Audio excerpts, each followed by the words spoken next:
ഇനിയുള്ള പുരോഗതി മുഴുവൻ അഫ്ഗാനിൽ നിന്ന് വരിക. മഹദി അഫ്ഗാനിയാവാനാണ് സാധ്യത.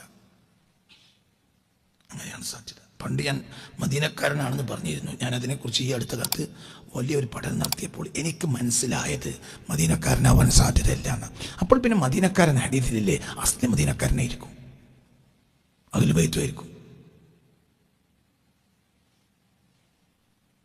പോളിയോ കുത്തുന്ന ഒരാൾ ഒരിക്കലും മതിയാവില്ല. അഫ്ഗാന്റെ ഉള്ളേരിയ എന്ന് പറഞ്ഞാൽ ഉള്ളിൻ്റെ ഏരിയ. 3 മാസത്തിൽ ഒരിക്കൽ ഒരു ട്രക്കിൽ കൊണ്ടുവന്ന സാധനങ്ങൾ കൊടുക്കുന്ന ഏരിയ. അങ്ങനത്തെ നാട് ലോകത്തുനിന്നുണ്ടെങ്കിൽ അഫ്ഗാനാണ്. 3 മാസത്തിലൊക്കെ ഒരിക്കലും ഒരു ട്രക്ക് കുറച്ച് സാധനങ്ങൾ എത്തിക്കൊള്ളും. പിന്നെ അവരെ കാട്ടുകിഴങ്ങളും മറ്റുമൊക്കെ കഴിച്ച് ജീവിക്കും. അവർക്ക് ആവശ്യമുള്ള സാധനങ്ങൾ എന്നാണ് തീപ്പെട്ടി, മെഴുകുതിരി, ഇങ്ങനെ കുറഞ്ഞ സാധനങ്ങൾക്ക് ആവശ്യമുള്ളൂ. അത് ഒരു ട്രക്കിൽ കൊണ്ടുവരും 3 മാസം കൂടുമ്പോൾ. അവിടുത്തെ കുട്ടികൾക്ക് സ്കൂൾ മദ്രസയൊന്നുമില്ല, അവർ പഠിപ്പിക്കും. സ്കൂളില്ല, മദ്രസ അല്ല, ഒന്നുമില്ല. അൽഹംദുലില്ലാ, അതുകൊണ്ട് കുഴപ്പമില്ല. ആ കുട്ടികൾ സ്കൂളിൽ പോയിട്ടില്ല, മദ്രസയ്ക്ക് തീരെ പോയിട്ടില്ല. അതുകൊണ്ട് ഒരു മുഅ്മിനായി ജീവിക്കുന്നുണ്ട്.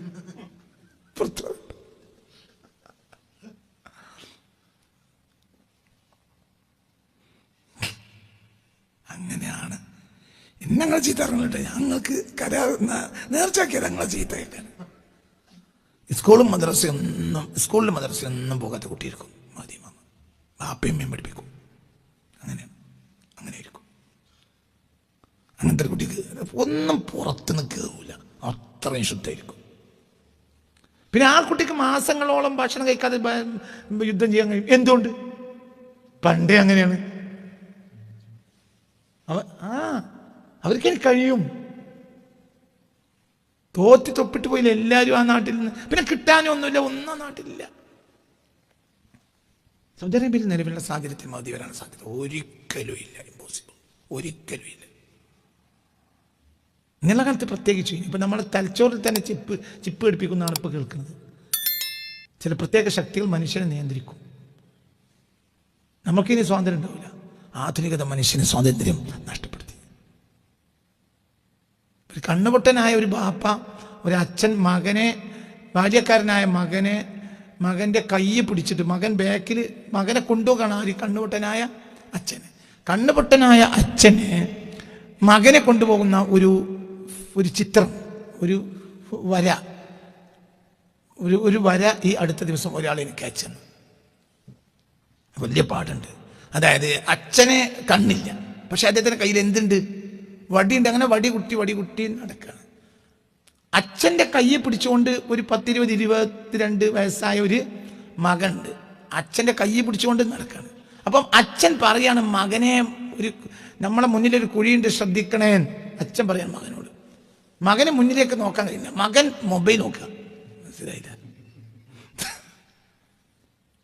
മനസ്സിലായില്ല. മകൻ നടക്കണ രണ്ടാളും.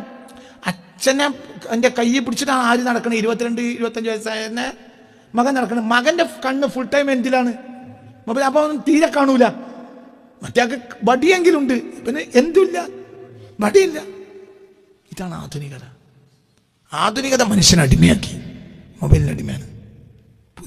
ഒരു മൊബൈലിൻ്റെ അടിമയുള്ള ഒരു കുട്ടിയും ആവില്ല, പാപ്പയാവില്ല, ഒരിക്കലും ആവില്ല. മൊബൈലിന് അടിമയായ കുട്ടിയാവില്ല, പാപ്പയാവില്ല. ഇങ്ങനെ തിരുപ്പഞ്ചി മുഹമ്മദ് മുസ്ലിയാർ ഉണ്ടാവില്ല. അതിൻ്റെ പേരിൽ ഉറൂസ് നടത്തി മുണുങ്ങ അങ്ങനത്തെ ഒരാൾ ഞാൻ ഉണ്ടാവില്ല. എന്തുകൊണ്ട്? കുട്ടികളെ കയ്യിലൊക്കെ എന്താണ്? മൊബൈൽ. ഇങ്ങനെ ഷംസുല്ലമ മലബാറിൽ ഉണ്ടാവില്ല. എന്തുകൊണ്ട്?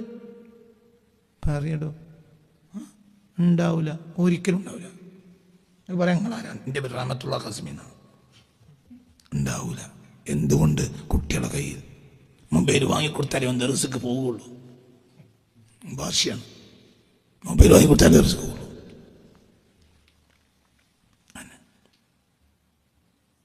മൊബൈൽ മുന്നിൽ വെച്ച് ദിക്റിയിൽ ഇത് ആയിരുന്നിട്ടാണ് കുട്ടി ഉണ്ടായത്.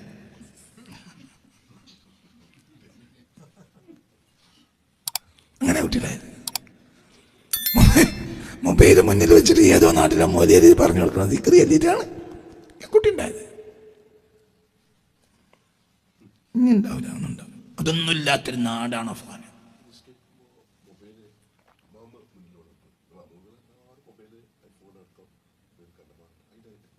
എന്താ അതൊക്കെ പറയാം, നാടകം നല്ലത്.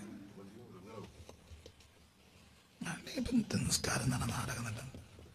ഇന്നത്തെ നിസ്കാരത്തിന് നല്ല ലക്ഷ്യമാണ് നാടകം നല്ലത്. എന്താ പറയുക, നമ്മളൊക്കെ നിസ്കാരം തന്നെ എന്ത് നാടകം, ഒരു തരം നാടകം. കാക്കട്ടെ.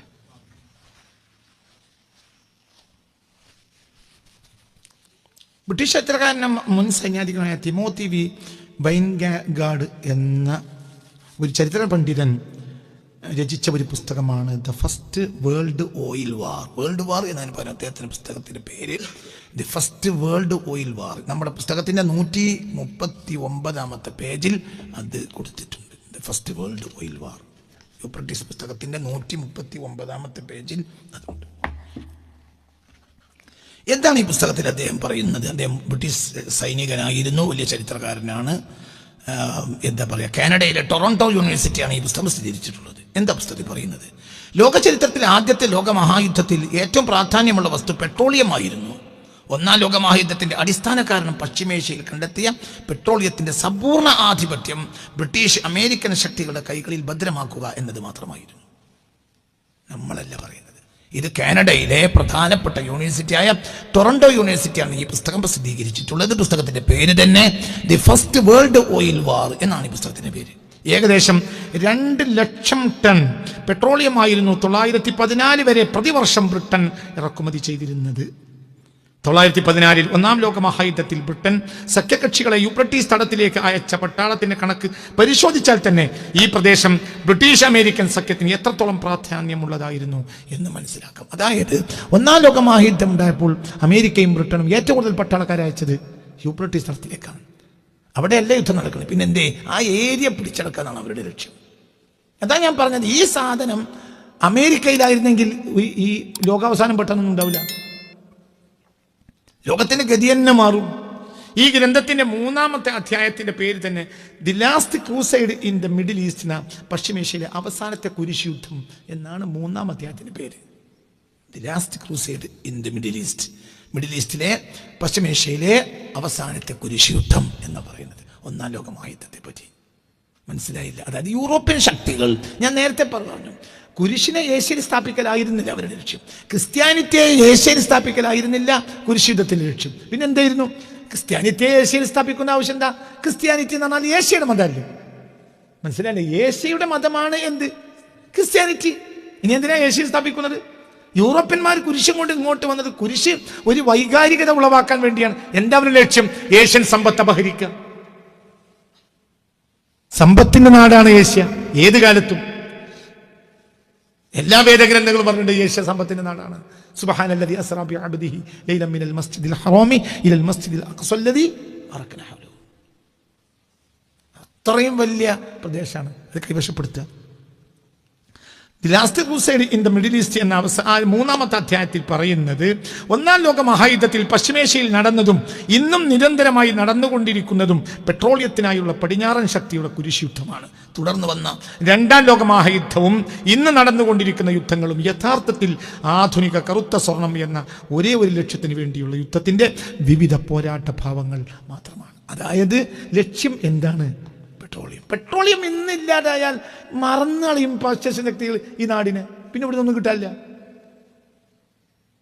ഒരു കാലത്ത് നമ്മളെ കൃഷിയായിരുന്നു അവർക്ക് വലിയ താല്പര്യം. ഇന്ന് ഈ നാട്ടിൽ എന്തില്ല? പശ്ചിമേഷ്യൻ കൃഷിയില്ല. എന്ത് വന്നു? പെട്രോളിയം. ലോകാവസാനം വരെ ഇനി പശ്ചിമേഷ്യൻ കൃഷി ഉണ്ടാവില്ല.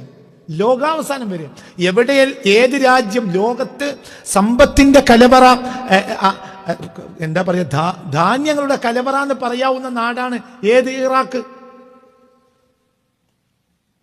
എന്താ ആ നാടിൻ്റെയൊക്കെ നിലവിലുള്ള അവസ്ഥ? ഒന്നുമില്ല. ഏറ്റവും വലിയ കാർഷിക ഏരിയയാണ് ഈ കിർക്കുക്ക്. ഇന്ന് അവിടെ കൃഷിയേ ഇല്ല. കാരണം പെട്രോളിയം പുറത്തു വന്നാൽ ആ ഏരിയയിൽ പിന്നെ എന്തുണ്ടാവില്ല? കൃഷി ഉണ്ടാവില്ല. ഒരിക്കലും കൃഷി ഉണ്ടാവില്ല.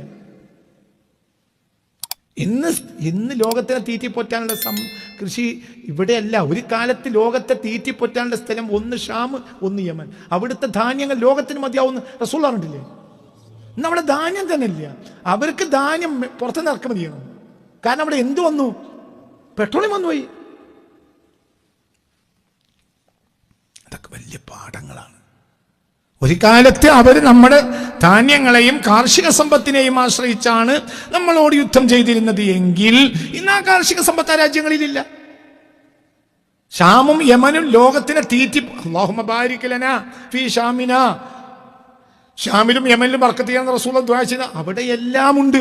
എല്ലാ പഴങ്ങളോടുണ്ട്, എല്ലാ ധാന്യങ്ങളോടുണ്ട്. ലോകത്തിനെ തീറ്റിപ്പോറ്റാൻ മാത്രമുള്ള ധാന്യങ്ങളുള്ള നാടാണ്, ധാന്യങ്ങളും പഴങ്ങളും ഉള്ള നാടാണ് ഏത്? ഷാമു യമനും. ഇന്നത് നശിച്ചു.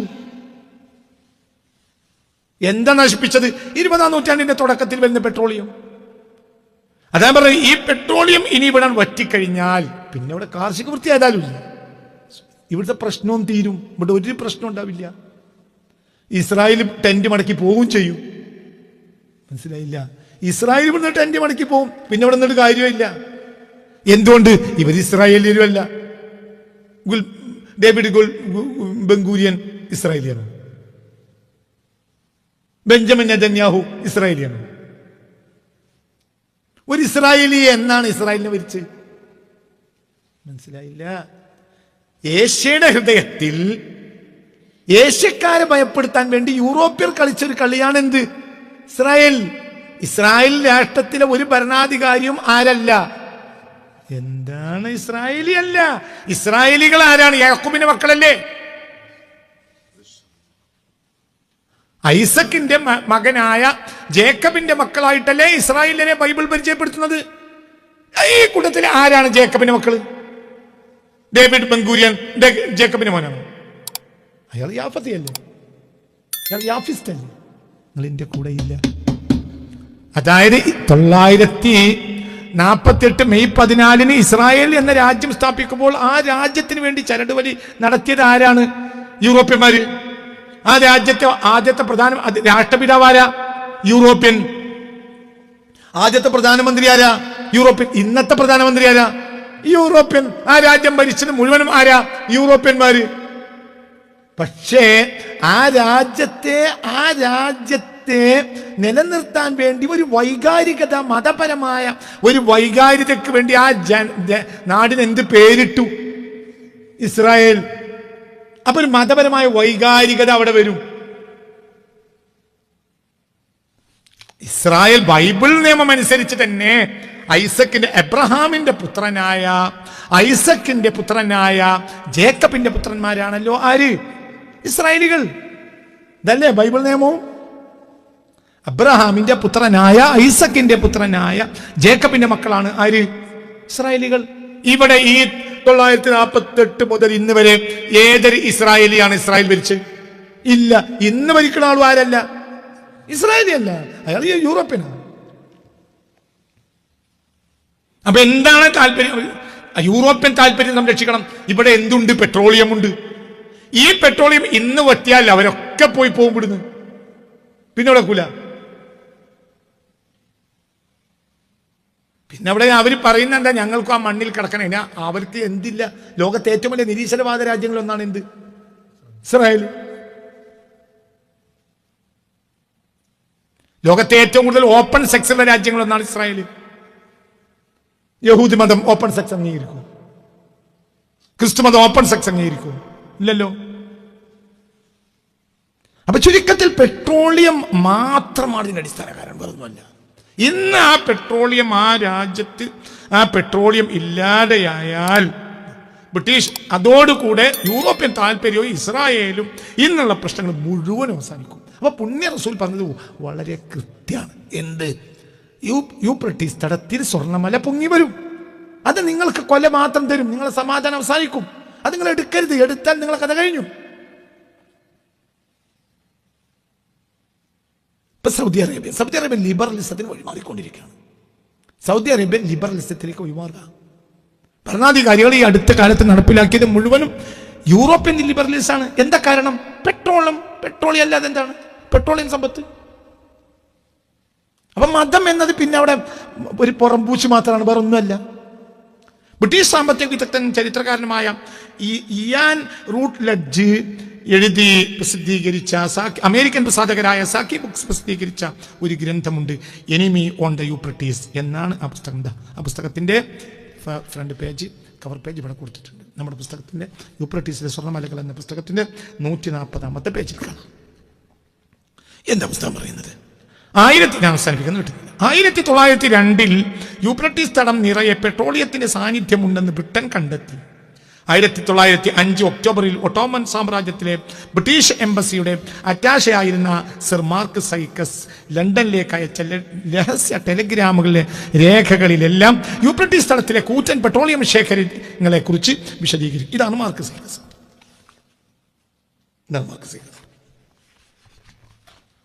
ഇയാളാണ്, ഞാൻ പറഞ്ഞില്ലേ, ഇയാളാണ് ഏകദേശം ഇന്ന് നമ്മൾ കാണുന്ന അനവധി മുസ്ലിം രാജ്യങ്ങളുടെ അയാൾ ബ്രിട്ടൻ്റെ അറ്റാഷ് ആയിരുന്നു.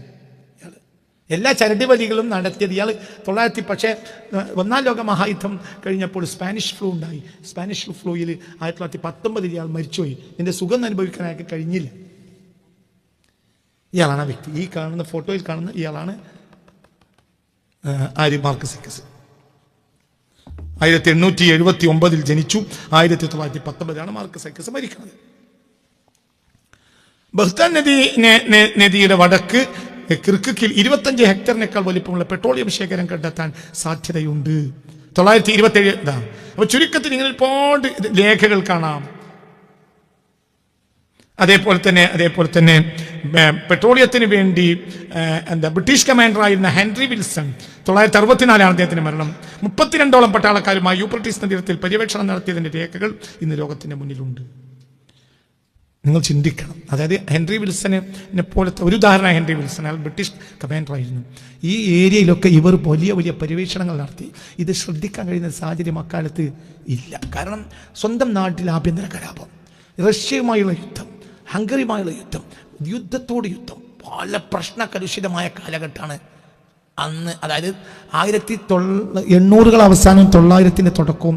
സ്വന്തം കാര്യം ശ്രദ്ധിക്കാൻ കഴിയാതെ അത്രയും പ്രശ്നങ്ങൾ ഉണ്ടാകുമ്പോൾ വളപ്പിൽ നിന്ന് എന്തെടുത്ത് നോക്കിയാലും ഒന്ന് കൊണ്ടുപോകാൻ വളപ്പിലുള്ള പിന്നെ എന്താ പറയുക, വിള ആരാൻ്റെ പശു വന്ന് തിന്നാലും അത് നോക്കാൻ കഴിയാത്തൊരവസ്ഥ ഉണ്ടാവുമല്ലോ ചില സമയം. അത്രയും പ്രശ്നം. ബാപ്പ ജയിലിലാണ്, ഉമ്മ ആശുപത്രിയിലാണ്, പ്രശ്നത്തോട് പ്രശ്നമാണ്, കുട്ടികളെ ഫീസ് അടച്ചില്ല, നാടാകെ പ്രശ്നമാണ്. അപ്പോൾ അവരെ വിള വേറെ പശുക്കൾ തിന്നും, അത് നോക്കാൻ അവർക്ക് കഴിയില്ല.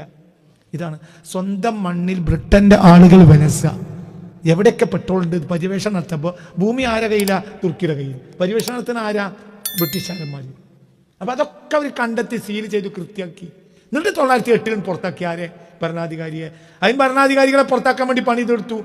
എന്ത്? മുസ്ലിങ്ങളാണെങ്കിലും യൂറോപ്യൻ സമന്വയത്വം തടിയിൽ കയറിയ കുറച്ച് ആളുകളെ അതിനുവേണ്ടി ഇറക്കി.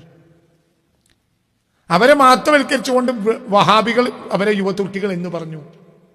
ഒരിക്കലും പോസിറ്റീവായ ഒരു വാക്ക് അല്ല. യുവതുർക്കികൾ എന്ന വാക്ക് നമ്മൾ പോസിറ്റീവായി പറയാനേ പാടില്ല. തുർക്കി ഖിലാഫത്തിന്, ഇസ്ലാമിക ഖിലാഫത്തിന് ചതിച്ച യുവാക്കളാണ് ആര്? യുവതുർക്കികൾ. അതൊരു പോസിറ്റീവ് വാക്കേ അല്ല. നമ്മളെ നാട്ടിൽ നല്ല പ്രസംഗം എന്നൊക്കെ പ്രസംഗിച്ച ഷാറുള്ളവരെ പേരാണ് എന്ത്? നമ്മൾ യുവതുർക്കിയാണ്. അതിൻ്റെ അർത്ഥം ചതിയല്ല. അവര് വഹാബികളും അല്ല, വേറൊരു മോഡേണിസം. ഇത്തരം വഹാബികൾ അവർ മുഹമ്മദ് അബ്ദുൽ വഹാബിന്റെ ആശയം സ്വീകരിച്ചവരല്ലേ വഹാബികൾ. ഇവർ അതുമല്ല, വേറൊരു സൈസ്. മോഡേണിസ്റ്റുകളാണ് ആദ്യം അറബി അല്ലാത്ത ഭാഷയിൽ ഖുത്ബ ബോധിച്ചത്. പിന്നെ അത് വഹാബികൾ കടമെടുത്തു. ഇവരങ്ങോട്ടും ഇങ്ങോട്ടും കൊള്ളും കൊടുക്കും ചെയ്തിട്ടുണ്ട്. മനസ്സിലായില്ല? ലോക ചരിത്രത്തിൽ ആദ്യമായി അറബി അല്ലാത്ത ഭാഷയിൽ വെള്ളിയാഴ്ച ഖുത്ബ നിർവഹിച്ചത് മോഡേണിസ്റ്റുകളായ യുവതുർക്കികളാണ്. മനസ്സിലായോ? 935. പിന്നെ അതിനെ വഹാബികൾ കടെടുത്തു. ഇപ്പൊ തദ്ദേശീയ നാടുകളിലൊക്കെയാണ് വഹാബികൾ ഖുത്ബ ഓതുന്നത്. അത് ആദ്യമായി ചെയ്തത് വഹാബികളും അല്ല, വഹാബികളെക്കാൾ ഫോർവേഡാണ് ആര്? യുവതുർക്കികൾ. അവർക്കൊന്നിനും വിശ്വാസമല്ല. ഒരു ദീനും പഠിക്കാത്ത ആൾ, ദീനെന്താന്ന് പഠിക്കാത്ത ഒരു ഗുരുവിന്റെ കയ്യിൽ ദീന് പഠിക്കാത്ത ആളാണ് മുസ്തഫ കമാൽ അത്താതുർക്ക്. അയാൾക്ക് ദീനെന്താന്ന് അറിയുന്നില്ല.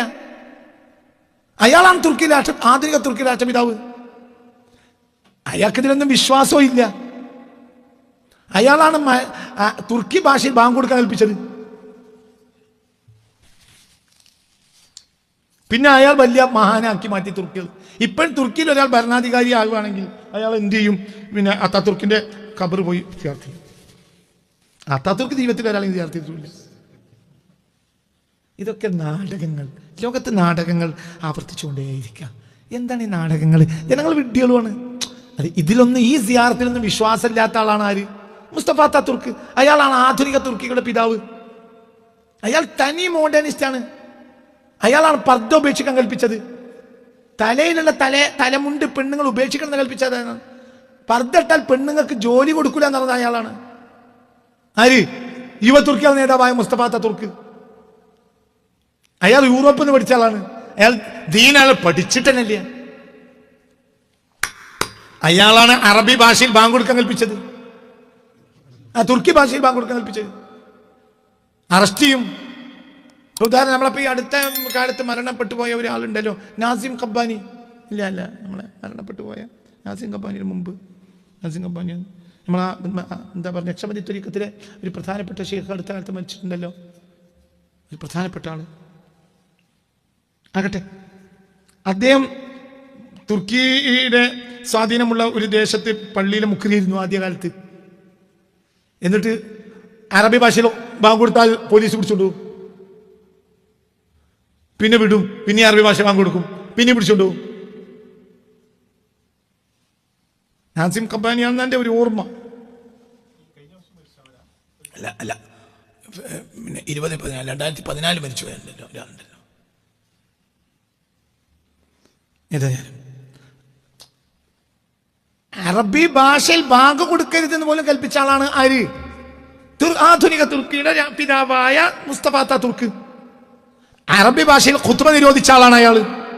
പർദ്ദട്ട ആളുകൾക്ക്, പെണ്ണുങ്ങൾക്ക് ജോലി കൊടുക്കൂല എന്ന് കൽപ്പിച്ച ആളുമാണ് അയാള്. അയാളാണ് ആരെ പുറത്താക്കിയത്? അബ്ദുൽ ഹമീദ് രണ്ടാമനെ. ഇന്നത്തെ രസകരമായ ഒരു കൗതുകം എന്തെന്നാൽ, അയാളെ ഖബർ പോയി സിയാറത്ത് ചെയ്തിട്ടാണ് സ്ഥാനാരോഹണം നടത്തുക. ഇപ്പോഴത്തെ നമ്മളെ ബഹുമാനപ്പെട്ട, നിങ്ങൾ പറയുന്ന ബഹുമാനപ്പെട്ട മഹാനുണ്ടല്ലോ ഇപ്പോഴത്തെ തുർക്കി ഭരണാധികാരി ഉർദുഖാനൊക്കെ തനി പോക്കിന്റെ പോക്ക്, പൊളിറ്റീഷ്യനാണ്. എത്ര കാലായിരുന്നു സുന്നികളും അയാളെ മഹാനാന്ന് പറഞ്ഞ് നടന്നിരുന്നത്. ഞാൻ അന്നേ പറഞ്ഞ് നമ്പണ്ട. അയാൾ മ്യൂസിയം പള്ളിയാക്കിയില്ലേ, നമ്പണ്ട. അതൊക്കെ പൊളിറ്റിക്സ് ആണ്.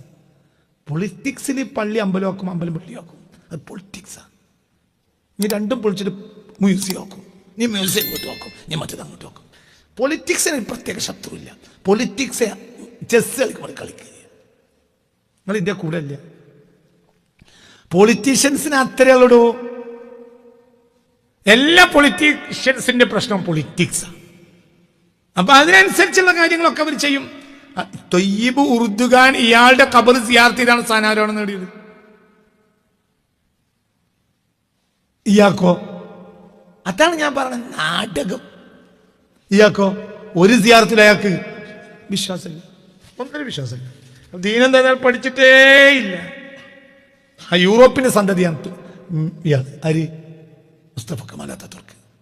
അയാളാണ് ലോക ചരിത്രത്തിൽ ആദ്യമായി അറബി അല്ലാത്ത ഭാഷയിൽ ഖുത്ബക്ക് കൽപ്പിച്ചത്. അയാളാണ് അറബി ഭാഷയിൽ ബാങ്ക് കൊടുത്തവരെ അറസ്റ്റ് ചെയ്യാൻ കൽപ്പിക്കുകയും അനവധി ആളുകളെ അറസ്റ്റ് ചെയ്യിപ്പിച്ചതും അയാൾ തന്നെയാണ്. പർദ്ദട്ട പെണ്ണിന് സർക്കാർ ഓഫീസിൽ ജോലി കൊടുക്കൂലെന്ന് കർശന നിയമം വെച്ചതും അയാൾ തന്നെയാണ്. ഈ ആളെ സിയാറത്ത് ചെയ്തിട്ടാണ് ഇപ്പോൾ തുർക്കി ഭരണാധികാരികൾ എന്ത് ചെയ്യണത്? ഇപ്പോഴത്തെ സൂഫി തുർക്കികൾ, ഇവരൊക്കെ സൂഫിയാണല്ലോ. പറയേ തൊയ്യിബ് ഉർദുഖാൻ ആരാ? പറയടോ, സൂഫി. ഈ ജാതി സൂഫികളൊക്കെ ഉണ്ടാവും.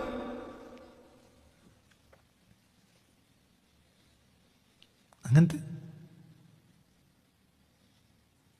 നിങ്ങൾക്ക് പറയുന്നത് മനസ്സിലായി? അങ്ങനത്തെ സൂഫി, ആജാദി സൂഫികളാണ് ഇനി ഉണ്ടാകുക. ഇവരുടെ നേതൃത്വത്തിലാണ് ആരെ പുറത്താക്കിയത്? അബ്ദുൽ ഹമീദ് രണ്ടാമനെ ഗ്രീസിലേക്ക് നടത്തിയത്. മാസങ്ങൾ ഉപരോധിച്ചു. അതായത് 1908 ഏപ്രിൽ മുതൽ 1909 ജനുവരി വരെ ഉപരോധിച്ചു. ജനുവരിയിൽ ഗ്രീസിലേക്ക് നടത്തി. ഒരു വർഷത്തിന്റെ 3/4 ഭാഗവും വീട്ടിൽ തടങ്കലിലാക്കി, കൊട്ടാര തടങ്കലിലാക്കി. ബ്രിട്ടൻ എല്ലാവിധ സൗകര്യം ചെയ്തു കൊടുത്തു. പിന്നെ ബ്രിട്ടൻ ഒരു പാവ സർക്കാരിനെ അവർ അവരോധിച്ചു. ഇയാളൊരു കസിനെ, ഒരു പാവ സർക്കാരിനെ, ആ പാവ സർക്കാരിനെ ജർമ്മനിയോടുകൂടെ വലിച്ചിറക്കി. അപ്പോൾ ആരാ നിയന്ത്രിക്കുന്നത്? തുർക്കി ആരാ നിയന്ത്രിക്കുന്നത്? ബ്രിട്ടൻ. ഈ തുർക്കി ബ്രിട്ടനെ എതിരുവാകുക. മനസ്സിലായില്ല? അപ്പൊ പിന്നെ എളുപ്പത്തിൽ തുർക്കിന്റെ കയ്യിൽ നിന്ന് വാങ്ങിയേക്കാം. മറ്റാരെങ്കിലും പറയും ഒരു അടിപിടി ഇല്ലാത്തവന്റെ കയ്യിൽ നിന്ന് വാങ്ങിച്ചാൽ പറ്റില്ല. അപ്പൊ അടിപിടി വെറുതെ ഒരു അടിപിടിയാണ് ഉണ്ടാക്കി. തുർക്കിയുടെ ഭൂമി വാങ്ങി പെട്രോളിന്റെ ശേഖരങ്ങൾ, വലിയ പെട്രോളിയം ശേഖരങ്ങളുള്ള പ്രദേശങ്ങൾ തുർക്കിയുടെ ഖിലാഫത്തിന്റെ കീഴിലായത് കൊണ്ട് ആ പ്രദേശങ്ങൾ ബ്രിട്ടന്റെ കയ്യിലേക്കും ഫ്രാൻസിന്റെ കയ്യിലേക്കും വാങ്ങി വെക്കാൻ വേണ്ടി താൽക്കാലികമുണ്ടാക്കിയ ഒരു തല്ലുംപിടി മാത്രമാണ് എന്ത് ഒന്നാം ലോകമായിട്ട്. അതിന്റെ മുതൽ ഓരി വെച്ചപ്പോഴുള്ള അഭിപ്രായക്കേടിലുണ്ടായതാണ് എന്ത് രണ്ടാം ലോകമായി. ഇത്രയേ ഉള്ളൂ. അള്ളാന്റെ ഹബീബ് പറഞ്ഞ ഈ പെട്രോളിയത്തിന്റെ പേരിലാണ് 1, 2 മഹായുദ്ധം ബസ്. അതന്നെ, വേറൊന്നല്ല. അള്ളാഹുവിന്റെ ഹബീബ് പറഞ്ഞ കാര്യം ഇവിടെ പുലർന്നു കഴിഞ്ഞു, സംശയിക്കണ്ട, പുലർന്നു. ഇനി അതിനെ നിന്ന് മാറി നിൽക്കാൻ കഴിയില്ല. ഇതൊന്നും അല്ലാത്ത ഒരാളായിരിക്കണം ഇനി മഹതിയായി വരേണ്ടത്. മദീനയിൽ ജീവിക്കുന്ന ഒരു കുട്ടിക്ക്, നിലവിൽ മദീനയിൽ ജീവിക്കുന്ന ഒരു കുട്ടിക്ക് മഹതിയാക്കാൻ കഴിയില്ല. ഇമ്പോസിബിൾ. ആ കുട്ടി ലിസ്റ്റ് തന്നെ ഉണ്ടാവില്ല. അങ്ങനത്തെ ആളുകളുണ്ടാവുമല്ലോ ലിസ്റ്റില്ലാത്ത. അവിടെ കാനേഷ്മാരി കണക്ക് നടന്നിട്ടുണ്ടാവില്ല. ആ കണക്കിന് പോകാൻ പറ്റൂല. അങ്ങനത്തെ ജനങ്ങൾ താമസിക്കുന്ന, മുസ്ലിങ്ങൾ താമസിക്കുന്ന നാടാണ് ഏത്? അഫ്ഗാൻ. അഫ്ഗാനിയായിരിക്കും, അഫ്ഗാനിയായിരിക്കും. ആ ഏരിയ തന്നെയാണ് ഖുറാസാനും. പിന്നെ ആ ആള് വരണം. ഇപ്പൊ തൽക്കാലം കുറച്ച് ഉമ്മാന്റെ എന്താ പറയാ, പർദ്ദന്റെ മേലുള്ള ഷാളെടുത്തിട്ട് ഒരു കൊമ്പിന്മേൽ ഒരു പൂളക്കൊമ്പിന്മേൽ കുത്തിയാണ്ട് റായാത്ത് സൂദ് എന്ന് പറഞ്ഞിട്ട് അത് റായാത്ത് സുധാവില്ല. അവിടെ നിന്ന് കറുത്ത കൊടിക്കാർ വരും എന്ന് റസൂൽ പറഞ്ഞിട്ടുണ്ട്. അത് ഓട്ടോമാറ്റിക്കായി വരും. ഇന്ന് നമ്മൾ 4 ആൾ പോയി ഒരു ബടിയുടെ മേൽ കൊടി കുത്തിക്കൊണ്ട് അവരാവില്ല. അവർ വരും. അവർ യഥാർത്ഥ ആളുകളുമായിരിക്കും. അവർ ആധുനികതയുടെ ഒരംശവും അവരുടെ ശരീരത്തിലുണ്ടാവില്ല. ഒരംശം അവരുടെ ശരീരത്തിലുണ്ടാവില്ല. ആധുനിക വിദ്യാഭ്യാസം ഉണ്ടാവില്ല, ഒന്നും ഉണ്ടാവില്ല. എന്തിനൊരു സഹിക്കാൻ കഴിയും. ഒന്നാം ലോക മഹായുദ്ധ കാലഘട്ടത്തിൽ കിർക്കുക്കിലൂടെ ബ്രിട്ടീഷ് പട്ടാളം പോകുന്ന ചിത്രമുണ്ട് ഇതിൽ. ഈ പുസ്തകം എല്ലാവരും വായിക്കണം.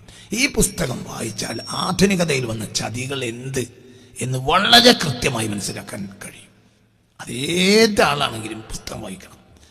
ഈ പുസ്തകം പുണ്യ റസൂൽ മുസ്തഫ സല്ലല്ലാഹു അലൈഹി വസല്ലമ തങ്ങൾ പറഞ്ഞ ആ സംഭവം സംഭവിച്ചു കഴിഞ്ഞു എന്നതിൻ്റെ ഏറ്റവും വലിയ ഒരു നേർക്കാഴ്ച നമുക്ക് ഈ പുസ്തകത്തിൽ കാണാൻ കഴിയും. ഇൻഷാ അല്ലാഹ്. ബ്രിട്ടീഷിലെ സ്വർണ്ണമലകൾ എന്ന പുസ്തകവുമായി ബന്ധപ്പെട്ട ചർച്ചകളാണ്. ഇനിയും ധാരാളം ചർച്ചകൾ ഉണ്ട് ഇൻഷാ അല്ലാഹ്. ഞാൻ ചില ഭാഗങ്ങൾ മാത്രമാണ്.